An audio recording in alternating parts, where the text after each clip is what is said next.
ওদিন গতকালকে যে হচ্ছে অ্যাডভান্স ছিল আমার ফ্রেন্ড থেকে, ঠিক আছে, ওর কিন্তু আজকে হচ্ছে মালটা চলে যাচ্ছে। যে গাড়ি, এটা আমাদের গাড়ি, অনেকদিন পর হচ্ছে এটা অ্যাক্টিভ করছি। এতদিন ড্রাইভার ছিল অন্য জায়গায়, ড্রাইভার ছিল না এটার। তো এতদিন এই গাড়িটা আমাদের চলে না, আপনারা দেখছেন অনেক পুরান ভিডিওতে যে এই গাড়িটা আমাদের মালটাল ডেলিভারি দিচ্ছে রাত করে।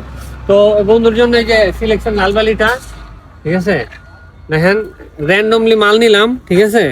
এই দেখেন বালি একদম টোটাল ফ্রেশ লাল কালার, অনেক সুন্দর বালি, ঠিক আছে, একদম 2.5 2.6 এর দানা, ঠিক আছে, মাল একদম ফ্রেশ বালু, ঠিক আছে। আমরা যেটা প্রমিস করছিলাম ওইটাই দিচ্ছি, ঠিক আছে। দেখেন আপনারা দেখতে পাচ্ছেন, যে কোনো জায়গা থেকে র্যান্ডমলি একটু বাল নিলে, ঠিক আছে, ওটা একদম ফ্রেশ আসবে। যা দেখতে পাচ্ছেন একদম সেম টু সেম আসবে, এরকম সুন্দর সুন্দর এই যে বড় বড় দানা থাকবে, এই যে এরকম বড় বড় দানা, ঠিক আছে। তো এখনই যোগাযোগ করুন ভালো বালু নেওয়ার জন্য, সিলেকশন বালি নেওয়ার জন্য। ঈদের আগ পর্যন্ত, আমরা ঈদের চাঁদ রাত পর্যন্ত ডেলিভারি দিব। মাল নেওয়ার জন্য দেওয়া নাম্বারে কল করেন, পেজে নক দিতে পারেন, ঠিক আছে, এসে দেখে নিয়ে যেতে পারেন। ধন্যবাদ, আসসালাম।